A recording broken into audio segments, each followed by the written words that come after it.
بسم اللہ الرحمن الرحیم. قابل احترام ناظرین، السلام علیکم ورحمۃ اللہ. نبی کریم صلی اللہ علیہ وسلم کی بچپن کی زندگی.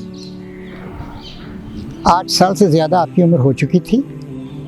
ابو طالب جو آپ کے چچا تھے، ان کی سرپرستی میں دن گزرتے جا رہے تھے. مکے کے لوگ بہت بڑے تاجر تھے. سردی کے موسم میں یمن کی طرف جاتے تھے، گرمی کے موسم میں روم کی طرف جاتے تھے. رحلۃ الشتاء والصیف، جاڑے اور گرمی کے سفر. اور تجارت ہی ان کا پیشہ تھا، ذریعہ معاش تھا. چنانچہ آپ کے چچا ابو طالب انہوں نے تجارتی قافلے کے ساتھ جانے کی منصوبہ بندی کی. تو پیارے محمد جو 8 سال کے تھے، وہ چچا کی فرقت گوارہ نہ کر سکے، لپٹ گئے. نہیں چچا جان، میں آپ کے ساتھ چلوں گا.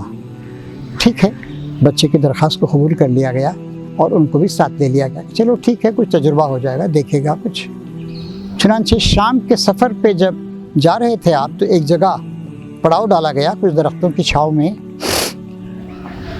تو وہاں پر بسرا نام کی ایک جگہ تھی، اور وہاں پر ایک راہب رہا کرتا تھا، عیسائی راہب، پریسٹ. اس کا نام تھا بحیرہ.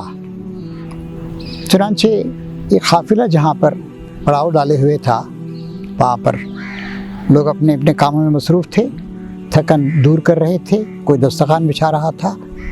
پیغام آیا بحیرہ کی طرف سے، آپ لوگ آج بحیرہ کے مہمان ہیں، آپ سب لوگ وہاں تشریف لائیں. لوگوں کو حیرت ہوئی، یہ کیسی مہربانی ہو رہی ہے، اب تک تو ایسا نہیں ہوا تھا. خیر، وہ وہاں سے گئے. وہاں پر بحیرہ کے پاس زبردست دعوت کا اس نے انتظام کر رکھا تھا. اس نے کہا کہ اور کوئی باقی رہ گیا؟ نہیں، کوئی باقی نہیں، ایک بچہ ہے 8 سال کا، اس کو نہیں اس بچے کو بھی لے آئیے. تو حضرت ابو طالب آپ کے چچا حضور کو لینے کے لیے آئے. اس وقت تک اس نے بہت ساری باتیں پوچھی، کون ہیں، کون سا خاندان ہے، کہاں کے رہنے والے ہیں، کدھر جاتے ہیں، کئی باتیں دریافت کی.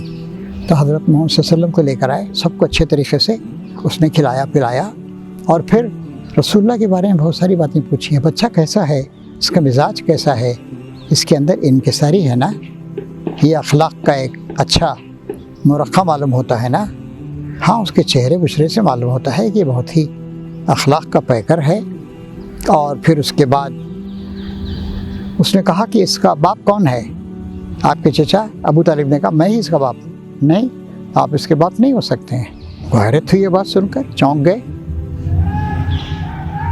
یہ یتیم ہوگا؟ ہاں ٹھیک ہے، یہ میرے بھائی عبداللہ کا بیٹا ہے، اس کا انتقال ہو گیا، عبداللہ کا، میرے بھائی کا. اس کے بعد سے میں اس کی سرپرستی کرتا ہوں، میرے بچے کی طرح میں اس کو پال رہا ہوں.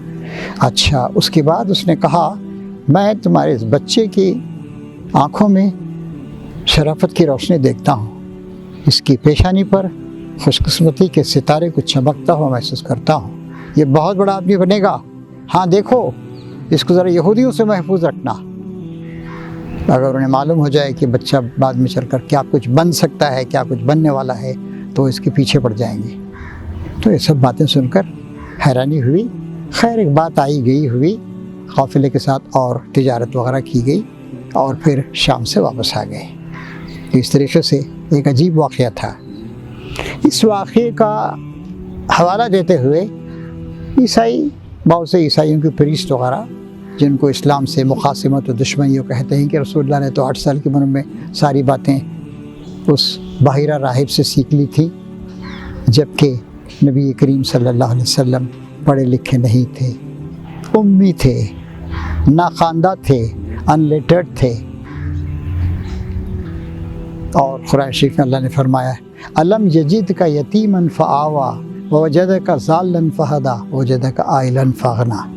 اے محمد، کیا ایسا نہیں ہے کہ ہم نے تم کو یتیم پایا اور پھر تم کو شفقت کا سایہ عطا فرمایا، اور ہم نے تم کو راہ کے علم سے، صحیح راستے کے علم سے بے خبر پایا تو ہم نے تمہاری رہنمائی کی، اور پھر ہم نے تم کو غریب اور نادار پایا تو تم کو ہم نے خوشحالی عطا فرمائی. اور اس لیے اللہ تعالیٰ نے آپ کو نصیحت کی فَأَمَّا الْيَتِيمَ فَلَا تَقْهَرْ وَأَمَّا السَّائِلَ فَلَا تَنْهَرْ وَأَمَّا بِنِعْمَةِ رَبِّكَ فَحَدِّثْ۔ دیکھو، سوال کرنے والے یا مانگنے والے کو کبھی ڈانٹنا نہیں، اور کسی یتیم پر کبھی غصہ نہیں ہونا، اور تمہارے رب نے جن تم کو نوازا ہے اس کا ہمیشہ تم خیال رکھنا۔ ہمیں بھی اس نصیحت کو ہمیشہ عمل میں رکھنا چاہیے۔